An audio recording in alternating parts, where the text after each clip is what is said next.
just like to speak for a second about the violence and brutality from the bailiffs. Can you speak close to the mic? I'd just like to speak about the violence and brutality that come from the bailiffs. And so the bailiffs are there to intimidate people, and they're constantly around camps, intimidating people, watching people, following people, and it's got to a point where it's got to a point where I've been assaulted multiple times, and I believe one of the times I could have been hurt so seriously that my head could have been cracked open if I didn't catch myself. And so that's my story to add on to this. I feel like during evictions there is way unreasonable force and someone could be killed and will be in the future if it doesn't stop.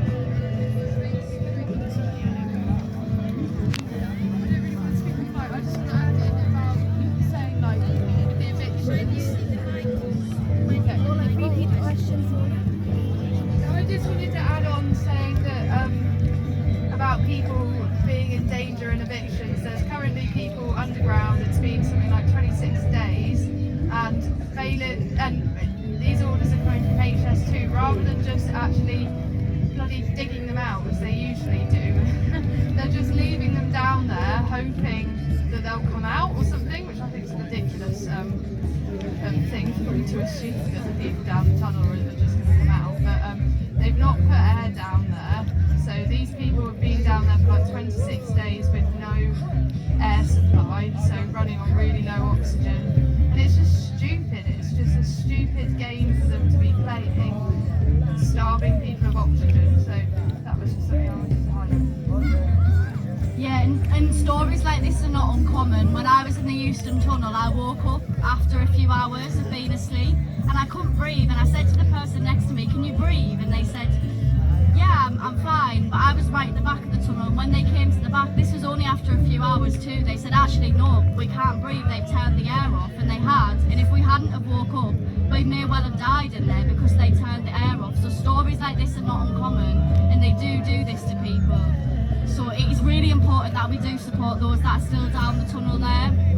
26 days is incredible. It's pretty incredible. Yeah.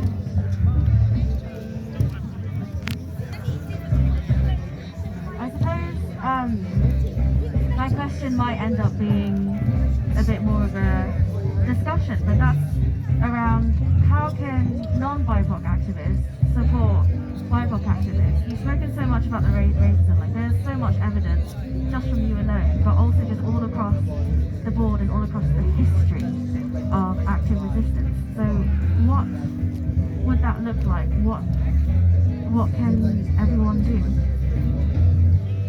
Yeah, I think that's a very, very complex thing and a very large issue to tackle. And I think it starts with solidarity. Like, we don't want pity. We don't want your pity. We don't want you to come and pat us on the back and tell us that you're really sorry for what happened to us. We want solidarity. You know, bystander intervention is a really incredible training that some anarchist collectives have developed. It's incredible. You could save someone's life with knowing what to do as a bystander, witnessing arrests or witnessing brutality. And we know it could save someone's life because people die at the hands of police brutality. And on multiple occasions, you know, they've stopped kneeling on people's necks. They've stopped brutally assaulting people in the streets if people have been good bystanders and have been in solidarity.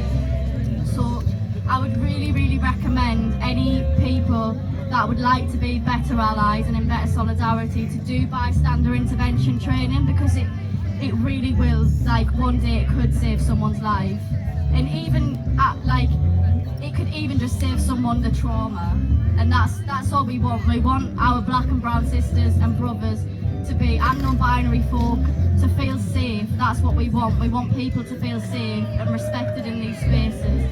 And I think something else that's really important within activist spaces is that they're not dominated by white voices. Something that I felt personally that has become quite an issue within, especially environmental campaigns, is that things are constantly dominated by white voices.